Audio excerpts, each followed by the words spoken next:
Banjir dan longsor, anak-anak yang mengungsi di Garuga, Batang Toru, Tapanuli Selatan, Sumatera Utara tetap bersekolah. Mereka diantar personel BRIMOB yang bertugas di pengungsian.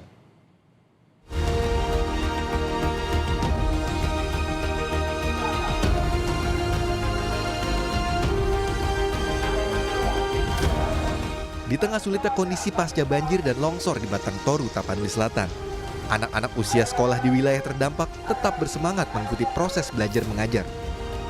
Meski tidak ideal, para siswa ini tak menyerah.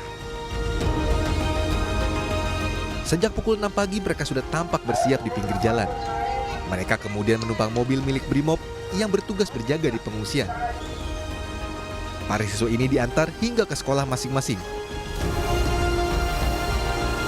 Terima kasih pada Pak Polisi BRIMOB yang telah mengantar kami sampai ke sekolahan.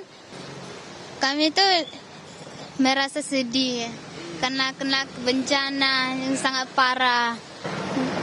Tapi akhirnya karena ada bantuan dari Pak Polisi bisa tetap sekolah ya? Bisa, Pak. Di tengah prahara akibat banjir yang melanda Batang Toru, Tapanuli Selatan, pendidikan jadi satu hal yang tidak ingin mereka tinggalkan. Para siswa tetap bersemangat ke sekolah, apalagi di antara mereka masih dalam minggu ujian.